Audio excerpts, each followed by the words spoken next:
younger people who are just solely on their devices or largely on their devices and not reading for pleasure. So I think part of the series is trying to encourage men to engage with their kids as well, so that it stokes the fire, which for reading. You're a reader, Victor. Have you always been a reader? Yeah, I was saying yesterday when I was talking to Karen Hay, Mum read War and Peace when she was pregnant with me, and I think that somehow carried through.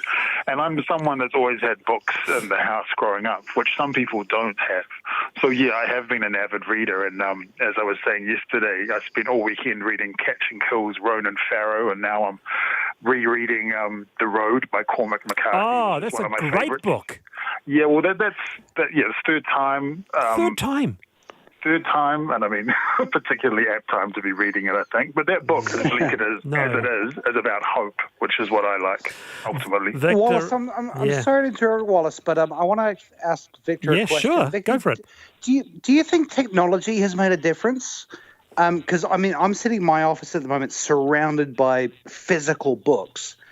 But do you think people are limited by their need to read off e-readers or something like that? Limited. Particularly with the young folk that I see a lot of people that are engaging with just their devices and not reading for pleasure. Yeah. I think that, I mean, the Kindles and the e-readers, I mean, I don't have one myself, but in the good old days of traveling, I can see how easy that would have been for a lot of people just to have it on their device. Well, here's one. Here's a text totally. Here. I run a boys' high school library. Reading appears to drop dramatically at year 11. Study takes over, as does technology. So those two things take over. Reading sort of appears to recede. But Linda, I don't know about you, but I've always been. In fact, my father had a whole room as a library. So I guess it's how you were influenced growing up, huh? This will reveal me to be a total geek, but I deliberately befriended the librarian at our little rural school, so she would let me go through the list and choose the books to order. The one thing I would say about this campaign is it couldn't be better timed with no sport for men to watch. Right. And also, the first thing that I thought about going into lockdown, my husband's not a reader. He reckons the only book he's ever read in his entire life is Farlap. But he's just finished reading Jimmy Barnes's, the first one of his. That's a great book. Working Class Boy. Yeah, Working Class Boy, yeah. Great book. That's a great book. Life. Yeah. Hey, Victor, thanks for joining us. Good to have you on. War and Peace. That is one, Jeremy, I haven't read. I have read The Road by Cormac McCarthy. Love that book. What about you? What's your reading history? Have you been a reader historically or just come to it lately or what? No, I've been a reader all my life. I'm with you, though. I haven't read War and Peace. I have read The Road. I've read Lord of the Rings. But I'm a voracious reader, and that's actually the reason I was asking that question about technology is that I got to a point about a week ago where I realised I'd run out of physical books in the house that I hadn't read, and so I had to start using an e-reader, and I'm okay with it so far. Jeremy, it's nice to have you back on the program. Lovely to hear your voice again. Jeremy Elwood and Linda Helen and you too. I'm Wallace Chapman. Checkpoint next, back tomorrow. Wednesday, 3:45 sharp. See you there for the panel.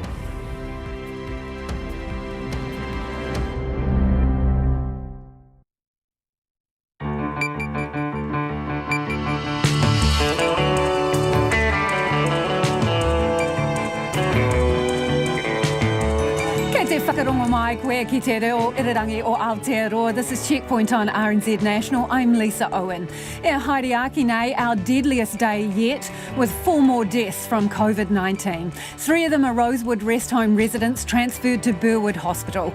The Prime Minister says it's a sad and sobering reminder of the need for the lockdown. The DG of Health ordered a review into rest home care. Treasury's worst case scenario could see more than a quarter of the workforce unemployed due to coronavirus. The Finance Minister signals more help is on the way for business and another 200 media jobs are on the chopping block. Donald Trump calls for his medical advisor's head after he says more could have been done sooner. And the birds, well, apparently they're having a blast during lockdown. RNZ News at 5 o'clock. No mai, haere mai. Good afternoon, I'm Paul Brennan. The Prime Minister has acknowledged New Zealand's deadliest day in its battle against COVID-19, calling it a sad reminder of the importance of lockdown. 4 more deaths have been reported today, even as the country passed the peak of new cases. 3 of today's deaths are linked to the Rosewood Rest Home in Christchurch. They bring the national death toll to 9. Jacinda Ardern says the crisis could have been far worse had New Zealanders not taken action. We have had a sad and sobering reminder of the need to stay the course today. With 4 more deaths from COVID-19 in the last 24 hours, our deadliest day to date. The Director General of Health, Ashley Bloomfield, earlier noted that New Zealand has passed the peak of new cases, with only 17 more confirmed and probable today. A man whose mother-in-law lives at Rosewood Rest Home and Hospital in Christchurch hasn't been able to find out if she was moved to Burwood Hospital. 20 residents from a dementia ward at Rosewood were moved to Burwood last week after 16 confirmed and probable cases were identified. 5 of the country's 9 COVID deaths are from Rosewood. The man, who asked not to be named, says he's concerned about his mother-in-law and wants to know where she is and how safe she is. But he says the only communication he and his wife can get from Rosewood is in the form of a daily update. The Finance Minister has hinted Alert Level 3 will mean more businesses can reopen than were permitted last time round. The plan is for lockdown to lift in 8 days and the country move to Alert Level 3.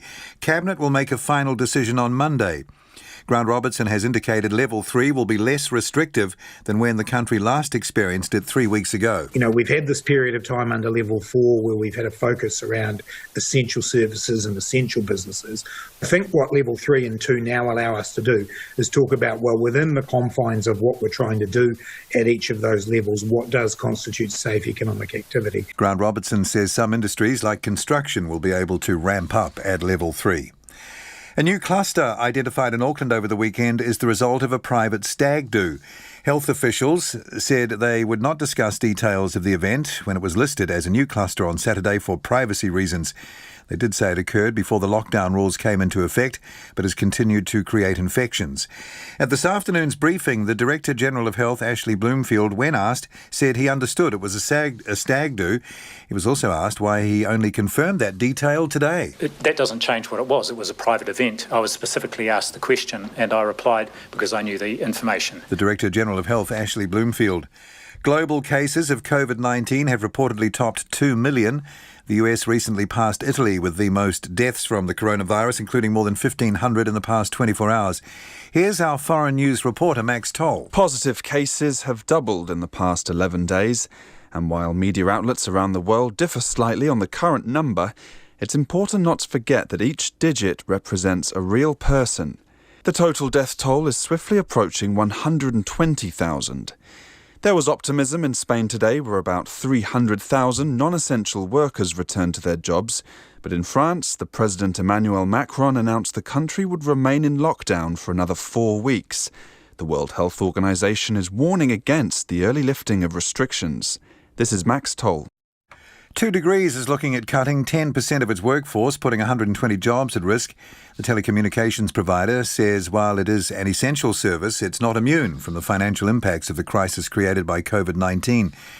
The chief executive, Mark Awe, says the company is looking at staff changes that would see a 10% reduction in its 1,200-strong workforce. He says the company is also considering a recruitment freeze and deferral of non-essential projects. Power has been restored to most customers after an outage in Dunedin. Network provider Aurora Energy says power went off to about 650 customers in the Abbotsford, Fairfield and Green Island areas at 2:20 this afternoon. Only 3 customers are now left without electricity. Aurora Energy spokesperson apologised for the outage, particularly given the cold weather. It's nearly 5:04. Into sport now. Australia could host a truncated rugby championship. The Sydney Morning Herald reports the countries that compete in the tournament, New Zealand, Australia, South Africa and Argentina, have prioritised Test rugby over resuming Super Rugby. Joe Porter has more. The Rugby Championship was scheduled to begin on August the 8th, but that seems doubtful, with travel restrictions likely to be enforced for the foreseeable future. The report says SANZAR is working on a quick-fire 6-week competition in one country and likely one state or city, with Australia the most likely location due to its more lenient coronavirus restrictions compared to New Zealand and relatively low rates of infection compared to South Africa. Perth is being touted as the ideal location because of its time zone. Rugby Australia says getting Test rugby started is a priority for SANZAAR and says there are still hopes this year's Super Rugby competition can be restarted. However, New Zealand Rugby says no decision has been made on any proposed competition, and at this stage any options are purely speculative. Ko Joe Porter-Aho. Comments from the Australian Prime Minister Scott Morrison are casting doubt over the Warriors' involvement in the resumption of Rugby League's NRL. The New Zealand club will need an exemption to enter Australia if the competition restarts late next month as planned.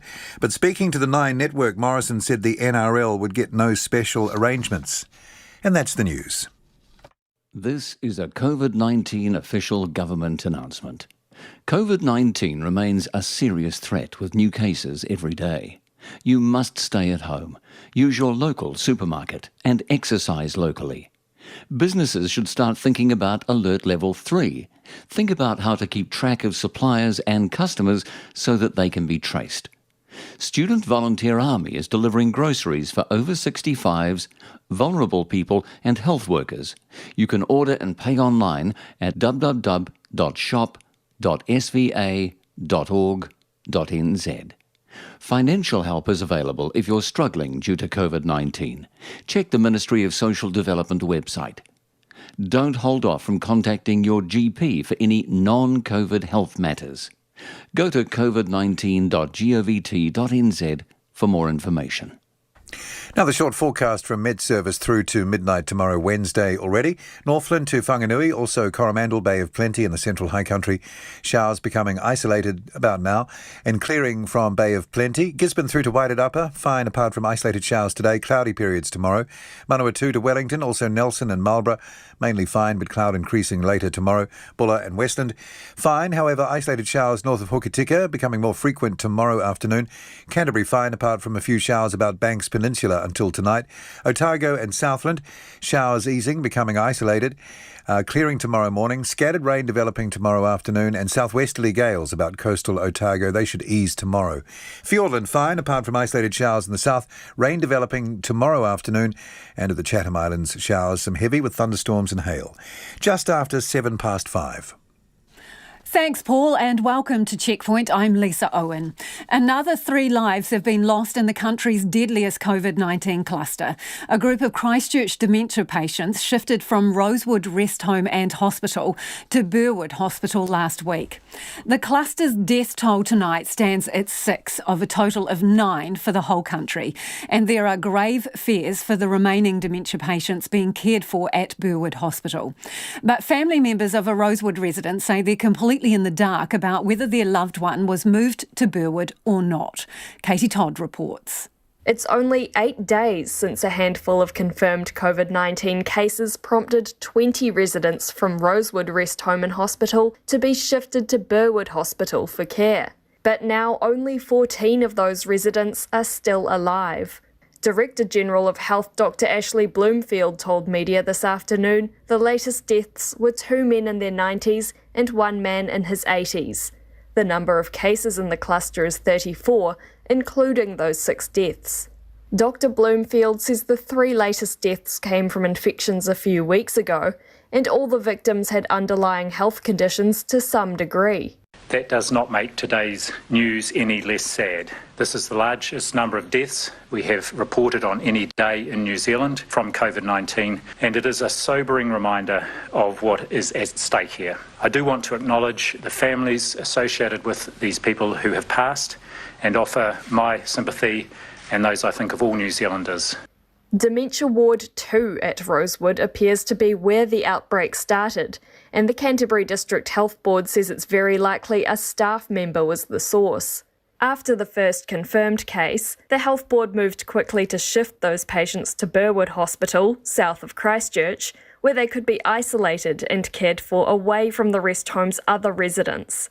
But one man has been trying to work out which ward his mother-in-law lived in, and if she's among those moved to Burwood, where all 6 deaths have since happened. He says neither he nor his wife have been able to get a clear answer from Rosewood or the Health Board. We think that she's at the dementia ward. but we're not too sure whether she's been transferred to Burwood. It's just really, really crap that trying to wait and see, really. Canterbury District Health Board last night confirmed one of the cases in the cluster isn't a resident, but a Burwood Hospital staff member. Investigations are underway to work out how they got the virus, despite being dressed in personal protective equipment. The man whose mother-in-law lives at Rosewood says he'd also like a bit more information about what PPE staff are using and how the remaining residents are being protected. When we ask questions around whether they have PPE or whether the staff work with the other non-affected elderly, there's no response.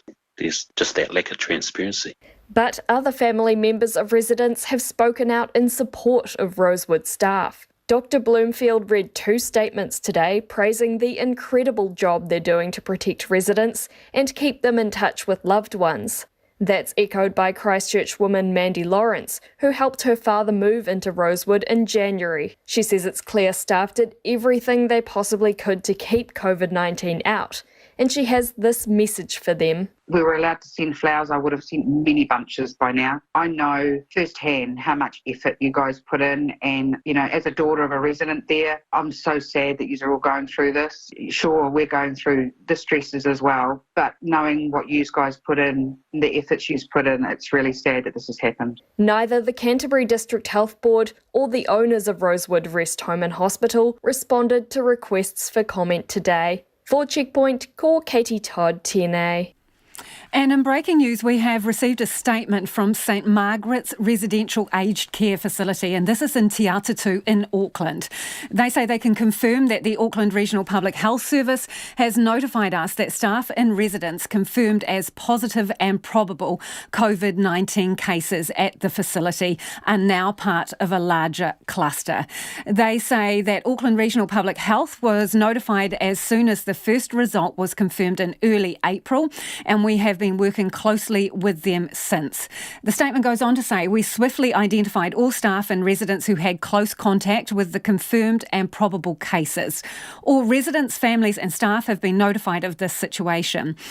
Goes on to say residents in isolation are currently asymptomatic, stable and are under constant care and careful monitoring by their team. The staff members remain in isolation at home and are mildly unwell and are receiving the appropriate health advice and support. They say they are not aware of the circumstances around how the virus originated, and this is St Margaret's Residential Aged Care Facility in Te Atatu in Auckland. And they also say that we have had adequate levels of PPE and enough committed staff to continue delivering quality care for our residents. And that statement comes from Max Robbins, the Chief Executive of CHT Healthcare Trust, which runs that particular facility. Now, you may have heard that a review has been ordered into aged care after the Rosewood Rest Home became our deadliest cluster. 6 of the 9 people who have died in New Zealand from coronavirus have been residents at the Christchurch Rest Home. That includes 3 men in their 80s and 90s being cared for at Burwood Hospital. The Director General of Health says the review will be carried out in conjunction with the Aged Care Association. The CEO of the association, Simon Wallace, joins me now. Good evening, Simon. This is, it's terrible news today, isn't it? Yes, Lisa, and first and foremost, our thoughts need to go out to Rosewood. They need to go to the residents, the families, the staff, and the owners of Rosewood. This is a tragic situation. It's really difficult for everybody involved, and perhaps the saddest thing of all is that the families of those that have died were just not able to be with them in the last days of their life. So let's just have a thought for those people. Do you agree with that position, Simon, that relatives should not be allowed in? Well, I know that the Director General commented about that in his press conference today, and I think that's very welcoming that he's going to look at that. I know that across all our rest homes that we have had very, very strict visitor protocols right since the beginning of March, but we have allowed family members to visit loved ones on compassionate grounds at end of life or palliative, when someone is palliative. And that has been done with respect to all the strict hygiene regulations that have been in place. So we've certainly welcomed today what the Director-General has said about that in the interests of families. Has anyone been allowed in to visit a COVID patient in their final days? I'm not aware. I think you're referring to Burwood, Lisa, and the Rosewood residents who were transferred from the dementia unit at Rosewood to Burwood. I'm not aware that any of the family members were able to see their loved ones in Burwood. That must be pretty hard for staff dealing with deaths in rest homes, not just from COVID, but generally, to be the ones that are there when the families cannot be there. That must be a lot of pressure and emotional strain. It's an emotional strain for everybody, and the DHB staff in Burwood have been looking after those residents, but also there have been the staff that were stood down or were required to self-isolate and stand down from Rosewood, who were like the family to those residents, and they haven't been able to have that contact either. So, there's a lot of people affected by this. The Director-General today has ordered a review of aged care. What do you want to come from that? So my understanding of the review that the Director-General announced today was to look at the 6 facilities where there have been COVID-19 outbreaks, and look at what's worked well and what hasn't worked so well, and then look at another 6 facilities where there haven't been outbreaks. So look, we welcome that work, and we will participate in that work, and we will facilitate that work. We think that that's the right thing to be doing here. But I think there's also some perspective on this, that there are more than 650 rest homes around New Zealand looking with 35,000 residents. So this is less than 1% of sites, and it's a very small number of residents that have been affected. And I think that just demonstrates the great job that we have been doing, and the job that we've been doing here in New Zealand by everybody. This has not been the situation overseas. The thing is, though, the Director-General made some comments in respect of what he described as deficiencies in the sector. What was he referring to when he made those comments?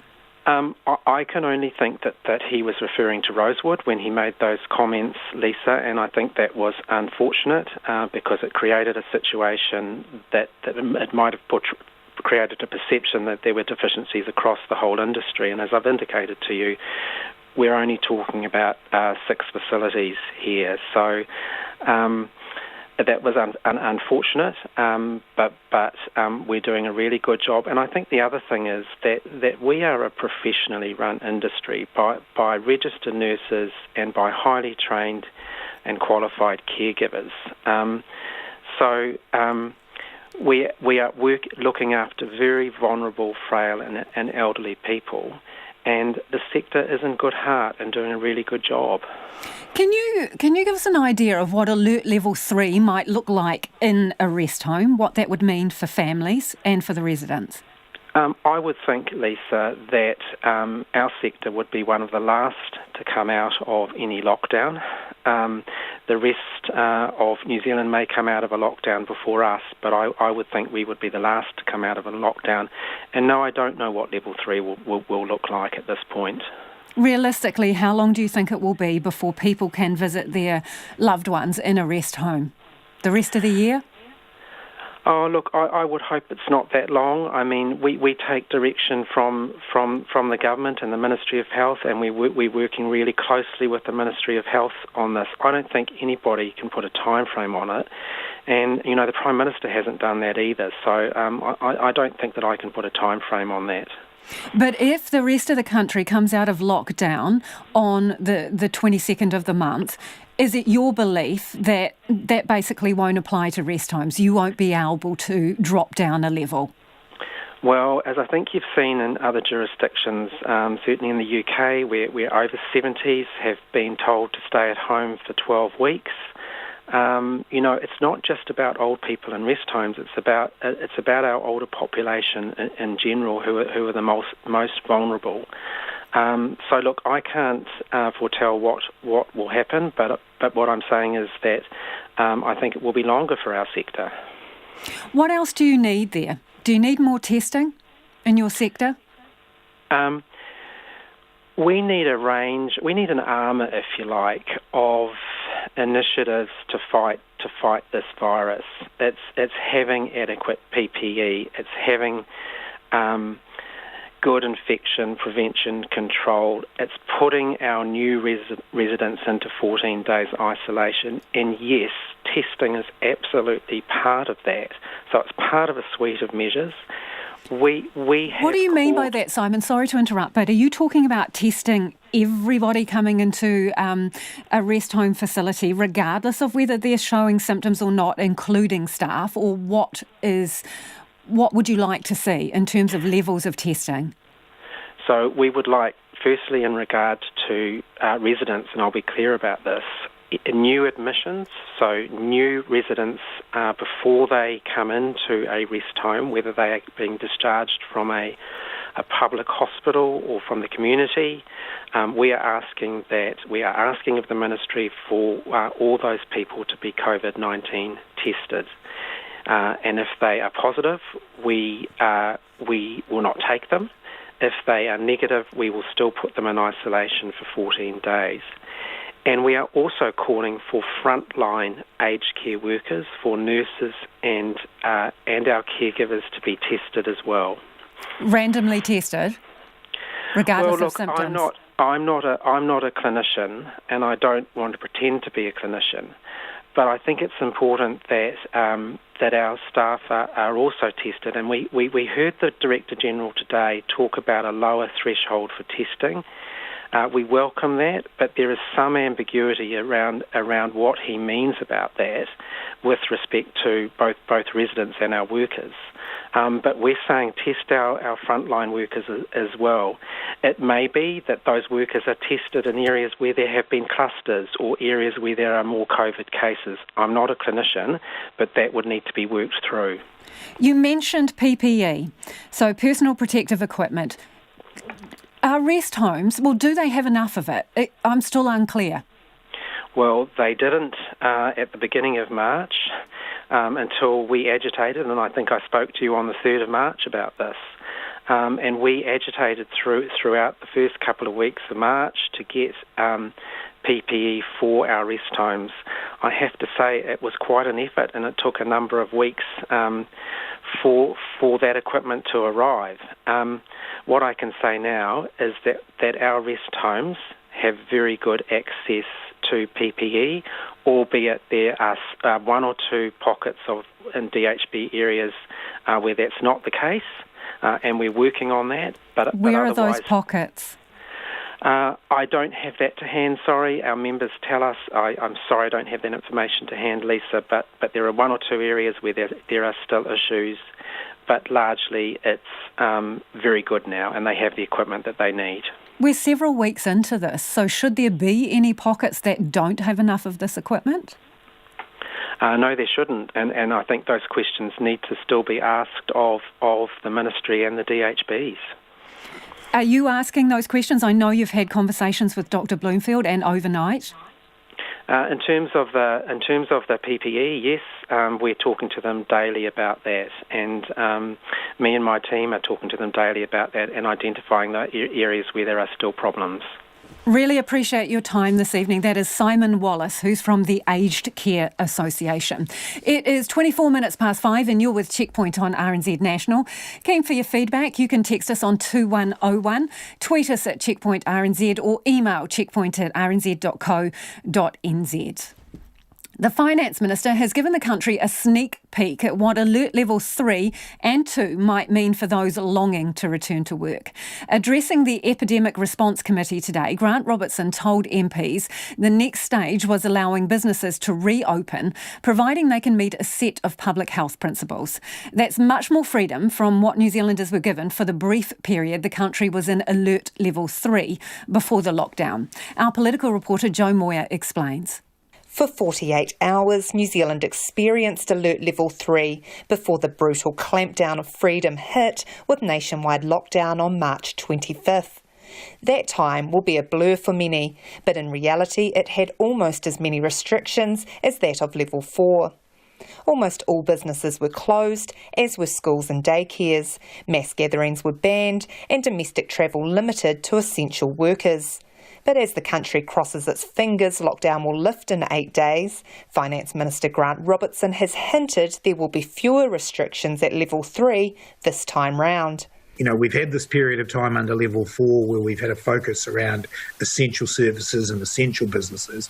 I think what Level 3 and 2 now allow us to do is talk about, well, within the confines of what we're trying to do at each of those levels, what does constitute safe economic activity?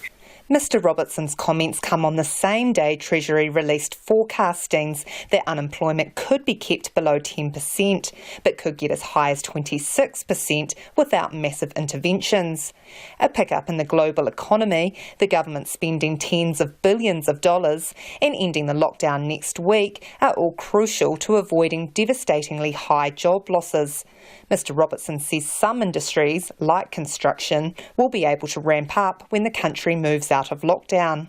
There may well be some sectors where it's just very obvious that they can't open under Level 3. There are some where it might be a particular type of opening that supports and upholds those public health principles around avoiding contact and so on. So I think, that's what we're working through now, but the basis of it is a set of principles and its application is then the bit to work through. He says the biggest risk is rushing out of lockdown too early.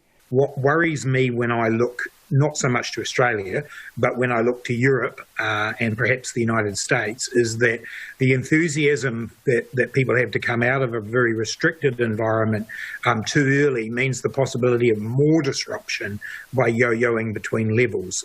Just how much the restrictions will loosen will be announced on Thursday. National's finance spokesperson, Paul Goldsmith, says the government must be agile and nimble. I'm not a public health expert, but I would say this, that we shouldn't be bold and fast going into lockdown and ultra cautious and hesitant coming out, because there's a lot at stake. Economist Shamabeel Yaqub says the government providing easy credit to small and medium-sized businesses, which covers all their costs, would go a long way. Well, the biggest thing is how do we prevent business failures and job losses? Because that's the economic impact that people will feel the most, because it affects people. And I think the biggest thing we can do right now is to try and save as many small and medium businesses as possible. Because once we come out of this lockdown, we want to make sure as many businesses and as many jobs are still there as possible. Grant Robertson has been clear not all businesses will survive, but in some cases he says COVID-19 can't be held completely responsible. The media sector is one where the patient had pre-existing conditions, and we do need to recognise that. We are working closely with the media sector on what is needed to continue. Tomorrow, Mr Robertson will make a virtual speech to Business New Zealand. He's expected to detail how COVID-19 will affect what would have been this government's second wellbeing budget next month. From Parliament for Checkpoint, Joe Moyer. While opposition MPs are asking whether New Zealand went too hard in its initial response to COVID-19, pointing out Australia has turned its numbers around with a more lenient approach. But the Director-General of Health, Dr Ashley Bloomfield, is pushing back. Here's our Deputy Political Editor, Craig McCulloch. New Zealand is on day 20 of lockdown, 20 days of effective house arrest. Businesses shuttered, quiet on the streets, and authorities say it is paying dividends, with just 17 new coronavirus cases today. We've passed the peak, that seems to be clear now. But across the ditch, Australia too is seeing success. The number of new daily cases there is well down on a week ago. Today, just 44. And yet its lockdown looks quite different. Retail stores remain open. Hairdressers too. Construction is continuing, and restaurants can provide takeaways. We're not trying to close a lot of things, but we want you to stay put unless you have to go out. Australia's Chief Medical Officer, Professor Brendan Murphy, spoke to Kiwi MPs this morning, questioned via video conference about his country's handling of the COVID-19 crisis. It's not as if we haven't gone hard. We might not have gone as hard as New Zealand, but it's a long haul with measures in place that are pretty significant. But it raises a key question. Has New Zealand gone too hard? Could New Zealand have taken Australia's approach, done less damage to the economy, and got the same results? It was a question picked up by National's Michael Woodhouse and put to New Zealand's Director General of Health, Ashley Bloomfield. Would you accept now that very rigid approach, that constraining approach, has not resulted actually in a greater or faster level of reduction in the transmission compared to Australia? Dr. Bloomfield says it's impossible to know. I think there's more strikingly similar about our approaches than there is it's strikingly different. And I would characterise the approach, the level, if you wanted to put it in an equivalent level in Australia, it's somewhere around between 3 and 3.5, depending on the state. But there lies another difference. Australia's Prime Minister Scott Morrison has signalled those restrictions will be in place for at least 6 months. A prominent epidemiologist, Sir David Skegg, says New Zealand hopes to stamp out the virus so it can get to level 2 much sooner than that. I still think we're right to be ambitious. If we fail, we can slip back to what the Australians are doing. But you can't go the other way. Dr. Skegg also cautions against declaring Australia a success just yet, noting that their hospitalisation rate is 5 times higher than New Zealand's, even taking the population difference into account. He does have praise for Australia's comprehensive testing and fast turnaround contact tracing, and asks whether New Zealand will be as effective by the time Cabinet decides whether to lift the lockdown. If the answer to those questions is no, I would submit that we're asking the Cabinet to play Russian roulette with the health of New Zealanders. Ministers will make that decision on Monday. If there's no extension, the country will shift to Alert Level 3 at midnight on April the 22nd. From Parliament for Checkpoint, Craig McCulloch.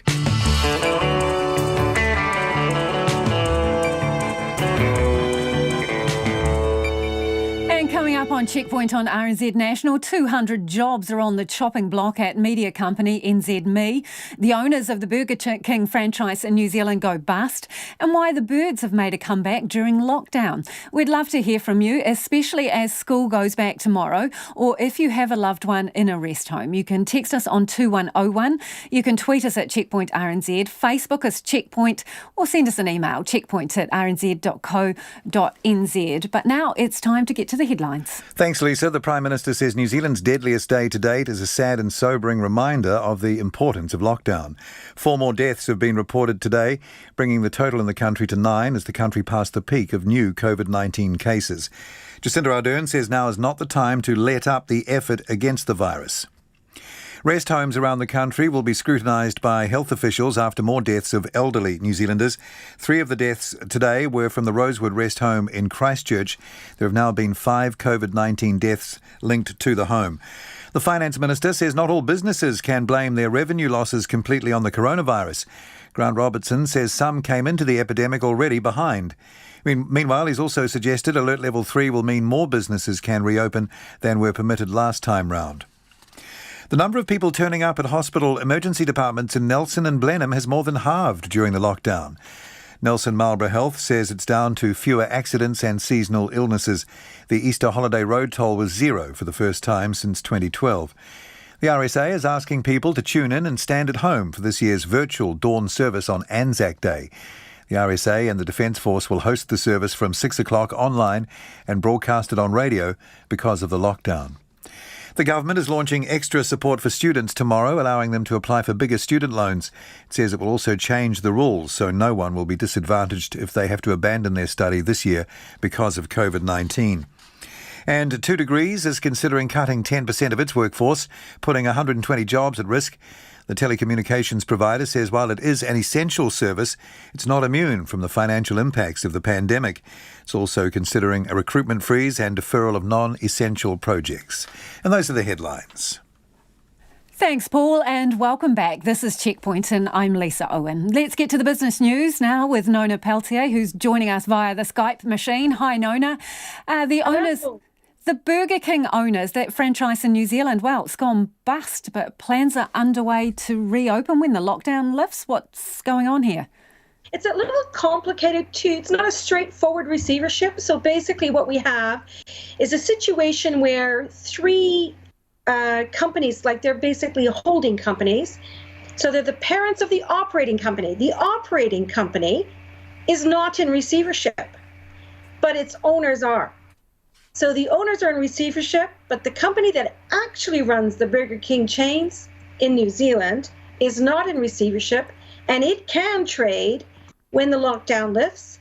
It's the entity that received $11.5 million from a government wage subsidy program to keep staff on. So staff are still being paid, and at this stage, the receivers are looking to reopen the business. They've got about 80 outlets, about 2,500 or so staff. And so at this stage, that's the plan. And they have the cooperation of the creditors and financiers, as well as the master franchise owner, which is Burger King Asia Pacific. Now, the three companies that went into receivership owe more than $65 million. So what's going to happen once they get the company going and running again? They're going to look for a buyer. So Burger King Asia Pacific is committed to this market, isn't going to go away. And also, this is interesting, an oil test drilled in Taranaki has returned a positive result. So what does that actually mean?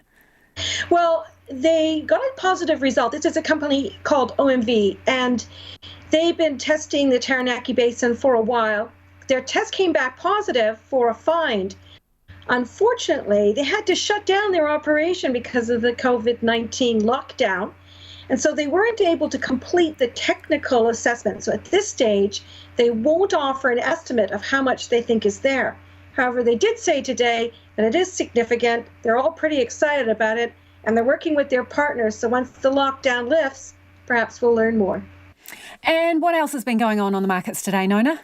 You know, pretty good. We had a lift from the United States market, and picking up there, there's basically a much more positive vibe in the global markets, partly because China's manufacturing data and economic output is stronger than most were really expecting. So we finished up just shy of 2%. That's 195 points. To 10,159. That's our top 50.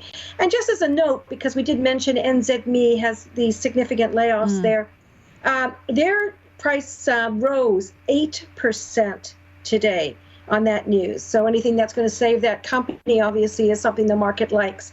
The dollar has quite a lot stronger at 61.2 US cents, and that compares to where this morning about where it was, but really gained over the weekend. 95.3 Australian and 48.7 British pence. Thanks, Nona. That's Nona Peltier with our business news. And as she mentioned there, 200 jobs are on the chopping block at media company NZME, the latest hard blow to hit the sector. NZME, which owns the New Zealand Herald, regional papers and radio stations, including Newstalk ZB, is having to axe the positions, which make up 15% of its workforce due to sliding advertising revenue. It's also asking remaining staff to take a 15% pay cut for the next 3 months. The news follows a hit to the industry earlier this month when Bauer, one of New Zealand's leading magazine publishers, closed with the loss of 237 jobs. And as Emma Hatton reports, more job losses for the media sector are likely. It is understood the positions being cut are across the sports, lifestyle and entertainment departments. The managing editor of the spin-off and media commentator Duncan Grieve says no general news reporting jobs will be lost. However, the lack of reporting across these other beats will have flow-on effects. Those might seem like frivolous things or nice to haves, but A lot of those kind of non-core news publications pay the bills for news, and B, like there are whole ecosystems that come out of there being a strong reporting crew around television and entertainment and music and sports. Those industries will really struggle for their own viability if there is no one around to cover their work. In an update to the Stock Exchange this morning, NZME's Chief Financial Officer David Mackrell outlined a number of moves it was making in order to stay afloat. It includes receiving the government's wage subsidy, stopping the broadcast of radio sport, suspending newspaper inserts, and of course its restructure plan. The removal of 200 positions includes already vacant ones and redundancies. Duncan Grieve says the contractions are not surprising and exposes the flaw in advertising-funded media. He says more job losses are likely. I think it's manifestly obvious that unless the government does something, there will be more jobs lost. And in a lot of ways, even if it does something, there are probably going to be more jobs lost. It's just when and how many. He says the proposed merger with its rival Stuff, that NZME was optimistic about only several weeks ago, would be difficult now. On a good day, it was going to be challenging, both getting the mandate for it and for it to actually be effective. It was a feat of collective will on the part of executives at Stuff and NZME. You know, the government would have to fund it effectively because you couldn't find anyone in the private banking sector who would rationally fund it. Media consultant Gavin Ellis says a merger would buy time, but ultimately the government may need to step up. There are ways in which they can get some money to news media, simply by bringing forward the advertising that they would normally spend in news media, and they spend a lot in news media across a year. Bring forward that spending, spend it now. Don't spend money on Facebook and Google. A spokesperson for the Minister of Commerce and Consumer Affairs, Chris Farfoy, says the government is and has been acutely aware of pressures in the media sector that have been compounded by COVID-19. They say it's putting together options to deal with the urgent issues and also what might help in the medium to long term. The Air 2 union met with members today to discuss the pay cut proposal. Members will decide what to do at a meeting this coming Monday. No one from the NZME executive team was available for interviews today. For Checkpoint, Emma Hatton. To the US now, and there have been extraordinary scenes at the White House today as reporters finally lost their patience with Donald Trump.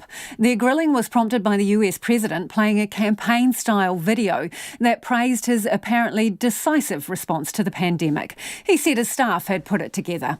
An eruption of fiery questions included, what did you do for an entire month? When you say, why didn't you this? Every Democrat thought I made a mistake when I did it. I saved tens of thousands, maybe hundreds of thousands of lives by time that you bought. The argument is that you bought yourself some time. You didn't use it to prepare hospitals. You didn't use it to ramp up testing. Right now, you're so disgraceful. It's so disgraceful the way you say that. Let me just listen. I just went over it. Or this rant supposed to make people I just went over it in an unprecedented crisis. Nobody thought we should do it, and when I did it. But what did you do with the time that you bought? You know the we month did? of February. That what we did? Was a gap. What do you do? Month of February. What do you do when you have no case in the whole United States? You had cases when in February. Excuse me, you reported it. 0 cases, 0 deaths on January 17th. January, February, the entire January. month of February. I said in January. Your video has a complete gap. On January 30th. What did your administration do in February with the time that your travel ban bought you? A lot. And in fact, we'll give you a list. What we did, in fact, part of it was up there. We did a lot. Look. You know you're a fake. You know that. Over the long weekend, President Trump retweeted someone calling for him to fire his chief infectious disease expert and the face of America's medical response to the virus, Dr. Anthony Fauci. Again, the president was on the defensive.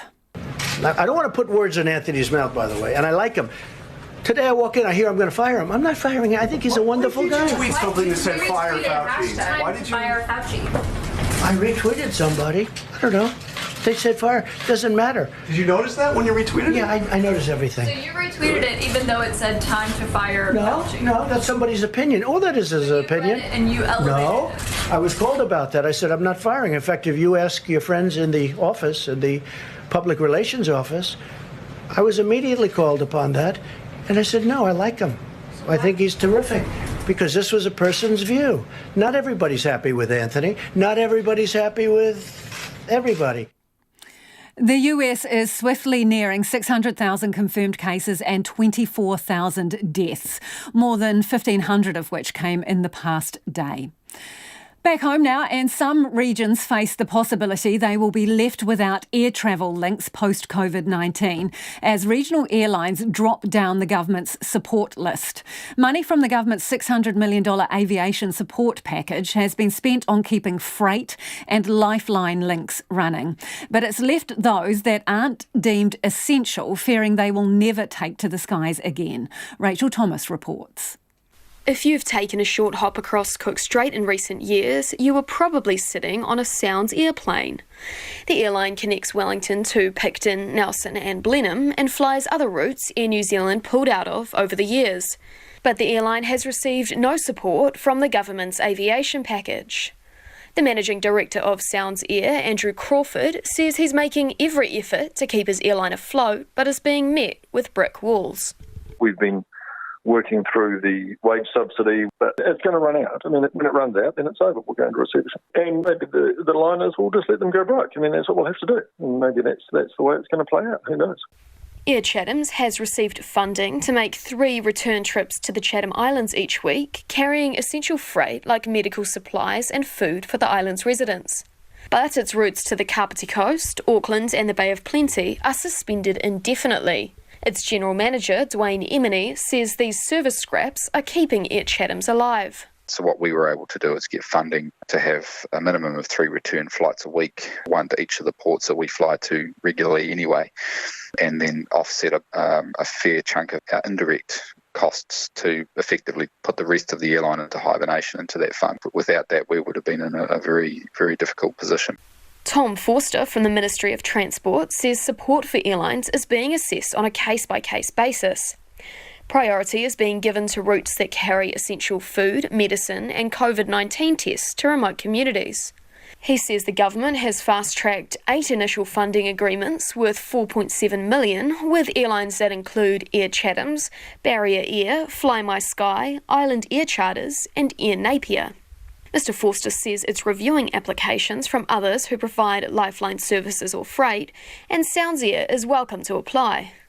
But Sounds Air doesn't provide either of these things, and Andrew Crawford says this goes against the assurances Transport Minister Phil Twyford gave him prior to lockdown. We're just looking at what's happened to $600 million, and it's in relation to what Phil Twyford said to me on the 18th of March.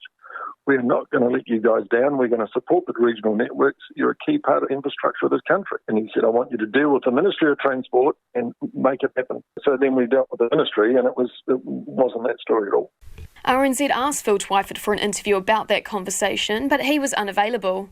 In a written response, he said Sounds Air needs to show the ministry how it can adapt to the sharp decline in domestic travel, as other airlines have done.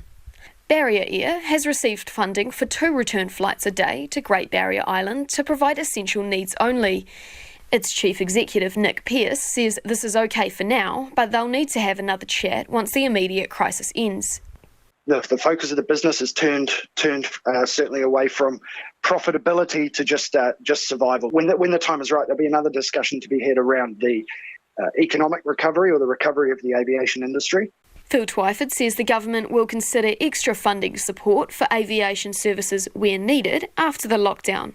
But Andrew Crawford says it wouldn't take much help now to ensure they can survive in regional New Zealand when this is over.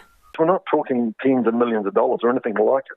Nothing like it. I mean, it's a very, very small amount to keep regional New Zealand connected. And it's going to be absolutely critical that these small planes are flying, because Air New Zealand are going to have big planes flying around with no passengers. Mr Crawford says he is approaching the ministry again today to say he has exhausted all other options to keep his airline afloat and 80 staff employed. For Checkpoint, Rachel Thomas. It is 12 minutes to 6. I'm Lisa Owen and you're with Checkpoint on RNZ National. Keep your feedback coming. A lot of you are getting in touch about care for our elderly at rest homes, but do get in touch about anything you've heard on the program this evening. You can text us on 2101, tweet us at Checkpoint RNZ or email checkpoint@rnz.co.nz. To Europe now, where the UK government is warning the country is still not past the peak of the emergency and deaths will keep increasing before they plateau.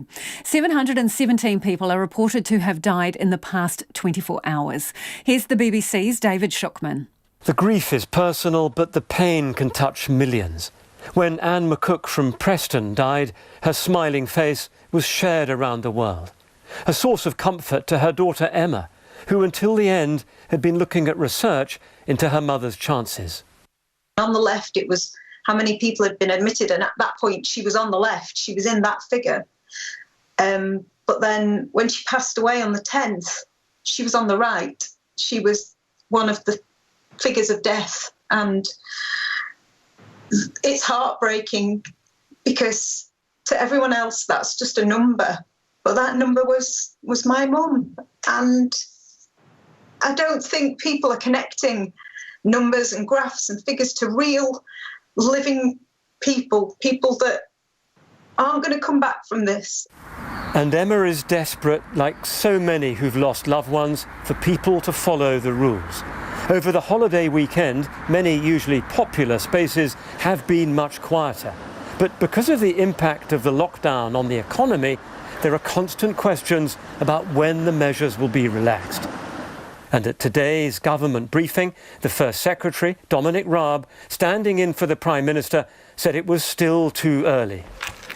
If we let up now, the virus will only take full advantage. It will spread faster and it will kill more people. That cautious sentiment is being echoed by President Emmanuel Macron of France, who has announced the country will remain in lockdown for another 4 weeks. After then, schools, nurseries and universities will gradually open, yet cafes, restaurants and bars will remain shut. Lucy Williamson of the BBC reports. After a month, the unthinkable has become the barely thought about. And the extension of France's quarantine restrictions tonight caused little surprise.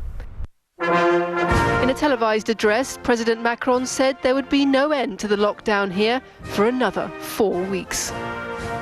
From the 11th of May, we will gradually open nurseries and schools. It's a priority for me, as the current situation is widening inequality. Too many children, especially in our poorer districts and rural areas, don't have digital access and can't be helped by their parents in the same way. Marcel runs several bars, including this one in central Paris. It's been very hard, he says. First they had to close for the Yellow Vest protests, now for coronavirus. He agrees with the suggestion put forward by France's Business Association that people will need to work more than usual after the lockdown is lifted to rebuild the economy. I agree, even if it was a bit brutal. It'll need effort from all French people. I think if you were to ask everyone to work perhaps 1 hour more each day, maybe work 40 hours a week for a year or two, but then who will pick up the bill?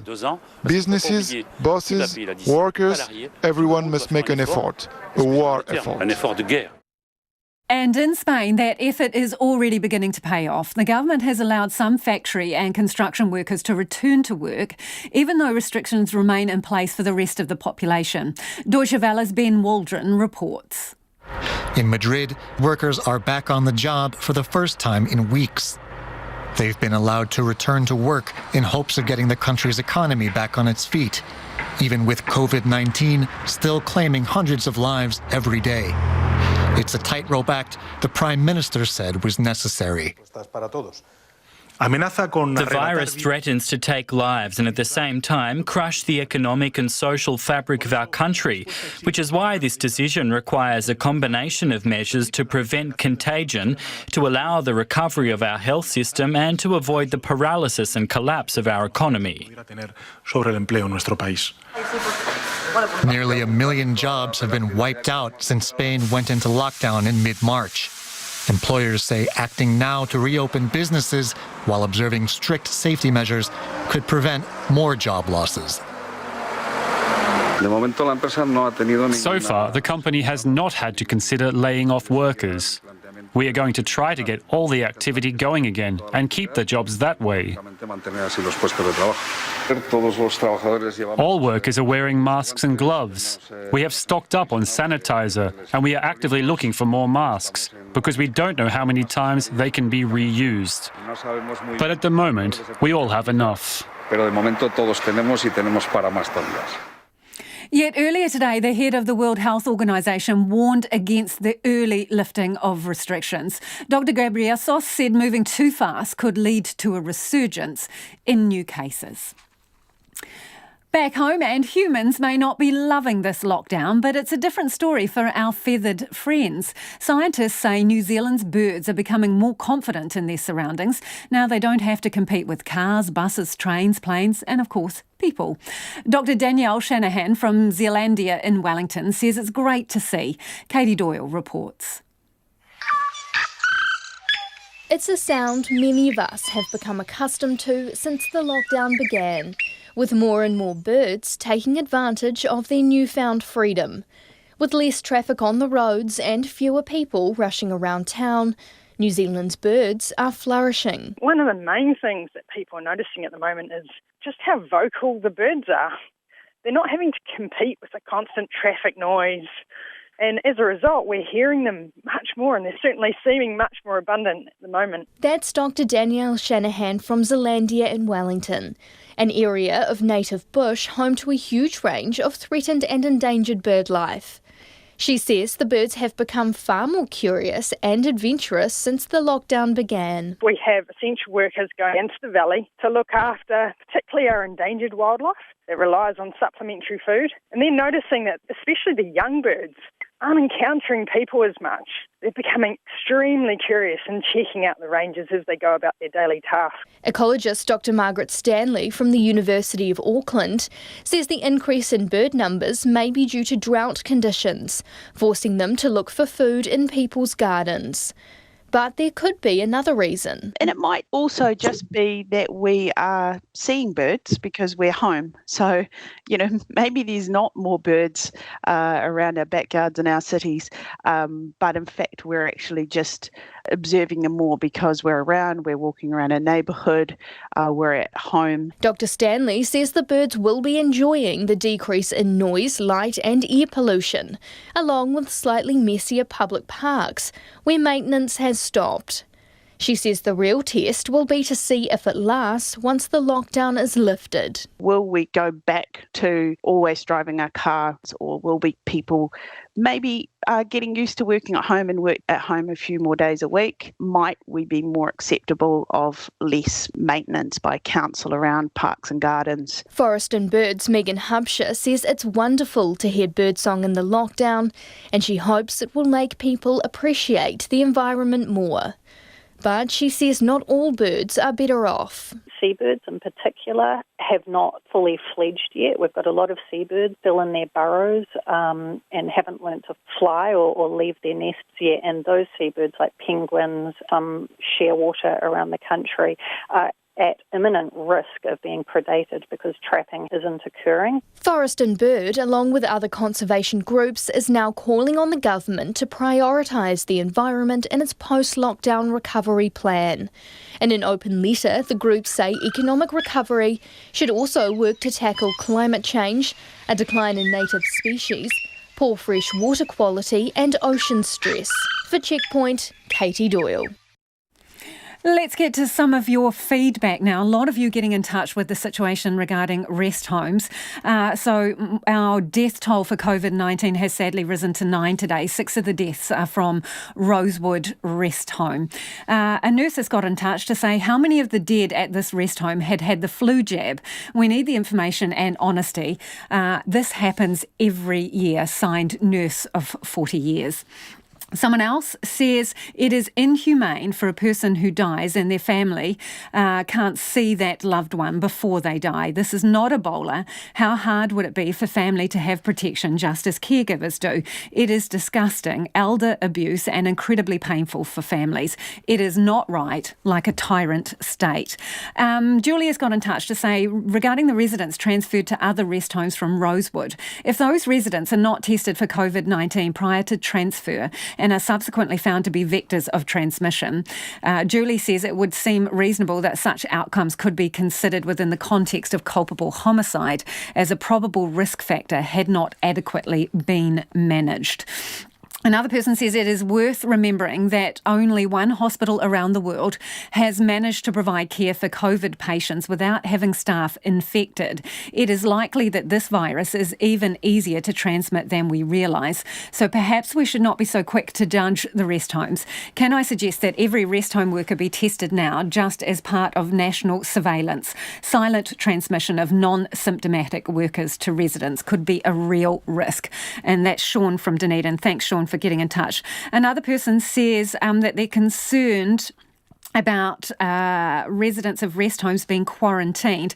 Aged care facilities are funded to provide care for the elderly. Who is going to provide that care if they don't? Any new admission in isolation should be treated as infectious until cleared. All of these elderly people should be receiving the specialised care that they are entitled to. On the subject of small airlines not getting support that they need, this person says the small airlines like Sounds Air need support. The regions need them. Helen's also got in touch to say Sounds Air should be helped. It is a vital link. RNZ News at 6. Good evening, I'm Paul Brennan. Health officials will scrutinise rest homes around the country after more deaths of elderly New Zealanders made today the deadliest yet from COVID-19. Of the 4 deaths reported today, 3 are from the Rosewood Rest Home in Christchurch. A total of 9 people have now died from COVID-19, 6 of them from Rosewood. DHBs will make sure all rest homes are following best practice and have enough protective gear. The Prime Minister, Jacinda Ardern, says there will also be a specific review of aged care facilities where there have been infections. As we have seen at Rosewood, we now know how devastating it can be when it gets there. The review will look at Rosewood, but also the facilities where containment has been successful. There are COVID-19 cases in 6 aged care facilities, which the government says is relatively low compared with other countries. And the Director-General of Health says New Zealand has passed the peak of new cases, with only 17 more confirmed and probable today, making the country's total 1,366. Some rest homes have been allowing relatives to visit dying patients, but not those with COVID-19. Family members were not able to be with the Rosewood residents who died of the virus because of the strict no-visitor rules. The Director-General of Health is now looking at whether the rules should be relaxed. Rest homes have in general not been allowing visitors, but Simon Wallace from the Aged Care Association told Checkpoint there have been exceptions. We have had very, very strict visitor protocols right since the beginning of March.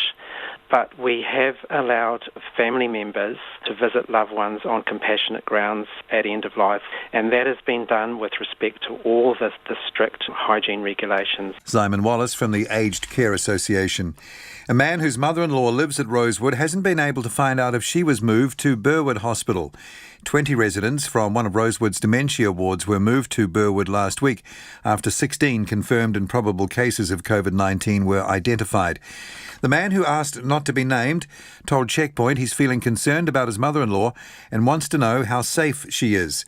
But the only communication he and his wife can get from Rosewood is in the form of a daily update. We think that she's at the dementia ward, but we're not too sure whether she's been transferred to Burwood. It's just really, really crap that trying to wait and see, really. The family member of a Rosewood resident. CHT St Margaret's residential aged care facility in Auckland has been identified as the rest home linked to 15 cases of COVID-19. CHT Healthcare Trust's Chief Executive Max Robbins says staff and residents confirmed as positive or probable cases are now part of a larger cluster. The Ministry of Health says 15 cases are linked to the outbreak. Mr Robbins says he won't be providing a breakdown of staff, residents or family members infected or the number of people in precautionary isolation. He says he isn't aware how the virus entered the facility. Mr Robbins says residents in isolation are asymptomatic and stable, while infected staff members are mildly unwell and self-isolating at home. The Finance Minister says not all businesses can blame their revenue losses completely on COVID-19. Grant Robertson says some industries won't survive as a result of the economic recession the country is facing, but he says some businesses came into the epidemic already behind. The media sector is one where the patient had pre-existing conditions, and we do need to recognise that. We are working closely with the media sector on what is needed. Grant Robertson will make a virtual speech to Business New Zealand tomorrow. He's expected to detail how COVID-19 will affect what would have been this government's second wellbeing budget next month. The RSA is asking people to tune or log in and stand in their homes or outside for this year's virtual dawn service on Anzac Day. The RSA and the Defence Force will host the service from 6 o'clock online and broadcast it on radio and online because of the lockdown. The association's president, BJ Clark, says it will be a unique way for all New Zealanders to remember and reflect in the absence of physical Anzac services. It's coming up to 6:04. Now to sport, Australia could host a truncated rugby championship. The Sydney Morning Herald reports the countries that compete in the tournament, New Zealand, Australia, South Africa and Argentina, have prioritised Test rugby over resuming Super Rugby. The Rugby Championship is scheduled to begin on August the 8th, but that seems doubtful with ongoing travel restrictions. The report says SANZAR is working on a quick-fire 6-week competition in one country and likely one state or city, with Australia the frontrunner due to its more lenient coronavirus restrictions. However, New Zealand Rugby says no decision has been made on any proposed competition, and at this stage, any options are purely speculative. And comments from the Australian Prime Minister Scott Morrison are casting doubt over the Warriors' involvement in the resumption of Rugby League's NRL. The New Zealand club will need an exemption to enter Australia if the competition restarts late next month as planned. But speaking to the Nine Network, Morrison says the NRL would get no special arrangements. And that's the news. The Prime Minister lays down the law. If someone is working, they should be paid. If someone works for a DHB and for any reason, because of COVID-related reasons, they're not at work, they should continue to be paid. And makes it clear about access to testing kits. No one should be purchasing testing kits. We have the capacity and the supplies to test well over what we are testing every day. While the police crack down on lockdown breaches. We recorded over 800 breaches of the lockdown conditions over the weekend and nearly 100 prosecutions coming out of that. Law and some disorder. Morning Report, weekdays from 6 on air and online. Now the short forecast taking us through to midnight tomorrow Wednesday. Northland to Whanganui, also Coromandel, Bay of Plenty and the Central High Country. Showers becoming isolated, clearing from Bay of Plenty. Gisborne to Wairarapa, fine apart from isolated showers for the rest of today. Cloudy periods tomorrow. Manawatu to Wellington, also Nelson and Marlborough, mainly fine. Cloud increasing later tomorrow there. Bulla and Westland, fine. However, isolated showers north of Hokitika, becoming more frequent tomorrow afternoon. Canterbury, fine apart from a few showers about Banks Peninsula until 2 tonight. Otago and Southland, showers easing and becoming isolated. Clearing up tomorrow morning, scattered rain developing tomorrow afternoon. Southwesterly gales about coastal Otago, they should ease up tomorrow. Fiordland, fine apart from isolated showers in the south, rain developing from tomorrow afternoon.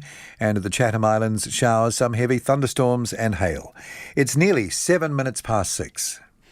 Thanks, Paul, and welcome back to Checkpoint. I'm Lisa Owen. Unemployment due to COVID-19 could max out at more than a quarter of all workers. But it could be kept much lower if the government spends at least $20 billion on top of what it's already pumped into support packages and wage subsidies. Treasury has modelled 7 scenarios that could see billions shaved off GDP, depending on the alert level the country's stuck in and for how long. So what is the potential economic cost of this pandemic? Joining me now is Treasury's Chief Economic Advisor, Tim Ing. Good evening, Tim. Well, none of these models look particularly rosy. I mean, how would you characterise them? Good evening, Lisa. It's nice to talk to you. It's you're quite right. They're all pretty scary, and that's why we're doing this work, to make sure we can understand what we might be facing. So in terms of the worst case economic scenario from the modelling and scenarios that you've run, what are the numbers? What are the worst numbers that we could be looking at in terms of employment, for example? Well, for employment, as you pointed out, the worst numbers in there, I wouldn't describe it as a worst case, it's more the worst thing that we modelled, is about a quarter of the workforce, 25% or so. What would push us to that? Well, I think it's really a question that's linked in the scenarios to the how we've the duration of the level 4 lockdowns, the more restrictive lockdowns, if you like, level 4, level 3, and that's really when for our worst scenario, which is scenario 3, you're really talking about very limited activity being allowed to happen for 6 months or under level 4, and that's really quite a long time. So that's where you'd expect the greatest employment consequences. So is it an oversimplification to say the longer we stay at level 4, the worse it is economically? The worse it is economically, yes. I think that's what the scenarios show. Yeah. And when we're talking about a quarter of the working population unemployed, what is that in real people, real numbers? How many people are we talking about here? Well, we'd be talking, of the order of 400,000 people. Without work? Without work, yeah. So when we talk about level 4, these 500 even, so, just looking at the numbers here, I have them in front of me actually. It's actually getting towards 600. Okay, so when we talk about level 4, the lockdown, your scenarios assume under level 4, economic output drops by about 40%. Can you give us an idea, about how many people are still going to work right now, remotely or otherwise? That is right now? Yeah. You mean under current conditions? Yeah. I think the modelling that MB has done on this question, it's about, I'd say essential workers, a fifth or so, 30%, 40%, something of that order. And of the non... Yeah, I have to check those numbers. Okay. Yeah, I don't have them at hand here. All right, so these... But it's not very many. It's less than 50%. Yeah. So these models assume that the first 5 scenarios assume that government spending stays at the current $20 billion that they've already put into wage subsidies and other support packages. How much more do we need to throw at this in order to materially change the unemployment stats and economic outcomes? What's the minimum we would have to spend to see a decent improvement? Well, what the modelling shows is we've assumed in scenarios 1A and 2A in the document, we've assumed 20 billion and 40 billion of extra spending, which is a lot. So 20 billion, in other words, the same amount roughly that has been committed already as part of the response by the government. And that reduces, the 20 billion, let's say, in the models reduces the unemployment rate by about 5 percentage points from 13 to 8, I think. So why did you use those? That's a meaningful amount, yeah. So why did you use those numbers, 20 billion and 40 billion in spending? Were those limits placed on you to do this modelling? Or could you have gone blue sky thinking and just picked, 100 billion? Whatever the best outcome was for the spend, were you limited in the numbers you could spend in this modelling? We weren't limited in the sense that we chose those numbers really to illustrate what would be an order of magnitude similar to what's been spent already. I think the higher the numbers go, if you're talking about, much higher than, say, the 40 billion, then you're starting to get into limits of definitely getting into limits of what we can afford as a country and the amount of debt that we can afford to run up. So 20 and 40 billion are well within that, well within that limit, and we think they're, the sort of order of magnitude that, are the kind of things that are being contemplated by the government at the moment. In terms of that spend in the modelling and the scenarios, you talk about support for businesses and also potentially cash handouts to households. Why would cash handouts have limited effectiveness in these scenarios? Well, you've got, if you consider level 4, what we're doing is saying to people, don't go to crowded places, in fact, stay at home. So there are limited, the opportunities for spending are limited to those essential services under level 4, and then even under level 3, with restricted business activity to safe business activity, if you like, there wouldn't be the same spending opportunities that households would normally have, people going to the movies, going to restaurants and so on. All those activities that involve crowds, essentially, would be limited by definition under those alert levels. But presumably at some point we're going to be allowed to leave the house? Yep, under levels 1 and 2, and we're allowed to leave for essential purposes, and under level 3 for safe purposes, and that's when you would expect to see the recovery in spending. So the modelling presumes a year of disruption, moving in between levels at various points for a year. So I see in your report it says the assumptions were informed by discussions with the all of government officials. So were you given an indication that this is we're likely to move between these levels for at least a year? No, that what that refers to is the partly the public health modelling, which shows that we're like I'm not an expert on this, but I'm told that we're at least a year away from a vaccine. That's the kind of time frame that we should be thinking about, or effective treatment kind of thing. So what we've assumed in the scenario is that, that being the case, we'll have very tough border restrictions for a year. And then within New Zealand also, the likelihood is that we'll have to have restrictions for about that length of time to reduce domestic transmission of those cases that are here. So that's where the 1 year comes from. So how long does the economic hangover last for this?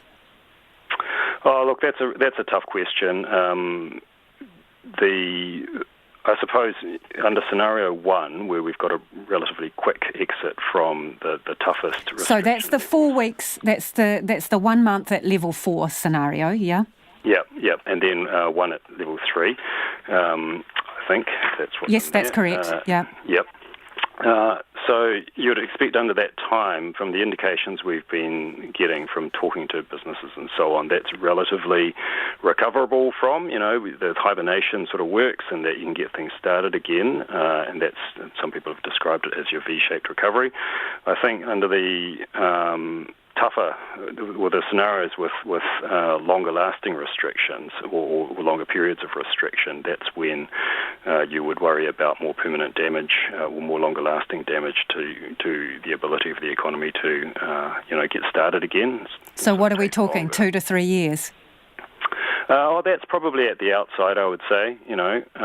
Economies do actually recover pretty quickly to these two, disruption. We saw that after the global financial crisis. We saw that after other large events. Things do pick up, and we should remember that in this current event, we haven't actually destroyed anything like in an earthquake. All we've done so far is stopped people from doing things they would normally do. So you would hope that when we turn the tap back on, people go back to business, But it's just that the longer the tight restrictions last, the more likely it is you'll have those, detachment from the labour force type issues, business failures, just that loss of the ability for the economy to operate. So did you look at how likely your worst case scenarios are?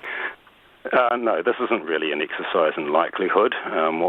Because we're in such uncertain times, what we have tried to do is say, what are the sorts of scenarios that you could imagine we need to think about, and we need to guard against. Obviously, we want to be in scenario 1, out of the 5. We have to imagine, I think, for the purposes of planning, that we might be in one of the worst scenarios, and so we need to think that through. I think we haven't put a likelihood on it because I don't think it's really going to inform anyone. Anyone else's guess is as good as ours, really, about the likelihoods. But what we have done is tried to paint a picture of those alert level scenarios and other scenarios around the global economy and so on, so that we can think those things through. Well, how hard was it to model then, given this is such an unprecedented event? It's pretty tough, I have to say, because there's so many things that could affect the outcomes, from the course of the virus through to how long the alert levels will last, which is itself dependent on how the course of the virus, through to household and business behaviour. So we've used our regular economic model that we use for forecasting, but built into that some, particular assumptions about how this event will play out and the kinds of things that will affect the economic outcomes. And, remembering that 25% unemployment rate, for example, hasn't been ever seen in New Zealand. It's been seen in some other countries. But even those double-digit ones are pretty unfamiliar to us, or have been unfamiliar to us for a long time. So, yeah, it involves quite a bit of judgment. Thank you for joining us. That is Treasury's Chief Economic Advisor, Tim Ing. And I just have those numbers to hand from MB that he was referring to. It says that basically there are 640,000 essential workers at the moment in lockdown level 4. 510 of those are not able to work from home, 510,000. And the number of non-essential workers who are unable to work from home is around 1.1 million people, or almost 50% of the workforce are unable to work from home. It is 19 minutes after 6 and you're with Checkpoint on RNZ National. New Zealand has had its deadliest day of the COVID-19 crisis, with 3 of the 4 deaths linked to a Christchurch rest home. Officials say the deaths highlight the vulnerability of the aged care sector to the virus. But the government is so far resisting a call from aged care facilities to ramp up testing to avoid further deaths. Mackenzie Smith reports. The Director-General of Health, Ashley Bloomfield, says the 4 deaths mark a sad day for New Zealand. This is the largest number of deaths we have reported on any day in New Zealand from COVID-19. And it is a sobering reminder of what is at stake here. 3 of the deaths were linked to elderly residents of the Rosewood Rest Home and Hospital in Christchurch. The elderly make up all 9 of New Zealand's COVID-19 deaths, and COVID cases are linked to 6 different aged care facilities. Dr. Ashley Bloomfield says the aged care sector is doing an excellent job, but the risks are great. Aged residential care settings and facilities are very vulnerable. The populations there are very vulnerable if we get COVID-19 infection in those facilities. Of the more than 1,300 cases of COVID-19, there are 99 people aged 70 and older.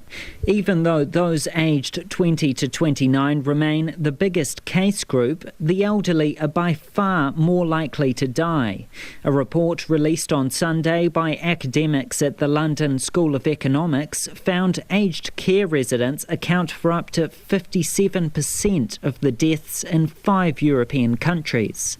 The manager of the Kerikeri retirement village, Hilary Sumter, says today's deaths scare her. Just such a shame that it got to this point so quickly for Burwood, and it's something we're all living in fear of in the whole sector. It could be any one of us that could have happened to. There are more than 650 aged care facilities across the country. Earlier today, Dr. Ashley Bloomfield said there were gaps in some of their responses to COVID-19. In response, the government has commissioned a review of aged care facilities with cases of the virus. Prime Minister Jacinda Ardern says New Zealand has done well to limit the spread of COVID-19 to less than 1% of its aged care facilities. As we have seen at Rosewood, we now know how devastating it can be when it gets there. The review will look at Rosewood, but also the facilities where containment has been successful, and we have had aged care facilities who have successfully managed to contain COVID-19. The Aged Care Association has called for all new residents to be tested for COVID-19. Hilary Sumter from Kerikeri wants the same for her retirement village. Jacinda Ardern maintains it's not necessary to test everyone, with all new aged care residents required to self-isolate for 2 weeks. For Checkpoint, Mackenzie Smith. The government's expected to announce in the coming days how moving out of alert level 4 lockdown will work. But already some businesses are preparing to gradually reopen and get life back to some sense of normality. So what will life look like in alert level 3? Logan Church reports. For the past few weeks, parts of Wellington Central have been completely empty, usually busy bars and cafes boarded up shut. The government is still ironing out details as to how New Zealand can exit level 4 lockdown and what the new rules will be. But businesses and organisations across the country are getting ready for every scenario. Wellington bar owner and local Hospitality New Zealand representative Matt McLaughlin hopes his sector is able to partially reopen under level 3, but says it's not going to be easy. So at level 3, we're not allowed to have any people come into our venue, so our restaurants can only serve potentially takeaway meals, and it would need to be contactless payments. However, again, just the logistics of actually trying to serve a restaurant meal and put it in a takeaway container and either give it to Uber Eats or Deliver Easy or to deliver it ourselves it's a difficult scenario. According to the government's COVID-19 website, public venues including libraries, pools, food courts, cinemas and gyms can stay shut at alert level 3. Mr McLaughlin says his organisation is exploring how the hospitality sector can get back on its feet. We've been working really hard with local councils and with the government as well to try and get some sort of relief around an on licence, which is a bar or a restaurant, being able to also sell have an off licence to be able to sell alcohol for delivery. So we're talking about a craft beer bar being able to do a jigger of beer with a slice of beef brisket, or you might have a restaurant that does a meal and makes a cocktail to send home. Meanwhile, general practitioners are expecting to continue virtual consultations at alert level 3. Dr Brian Bessie runs a general practice in Cannons Creek and is the medical director of the New Zealand College of GPs.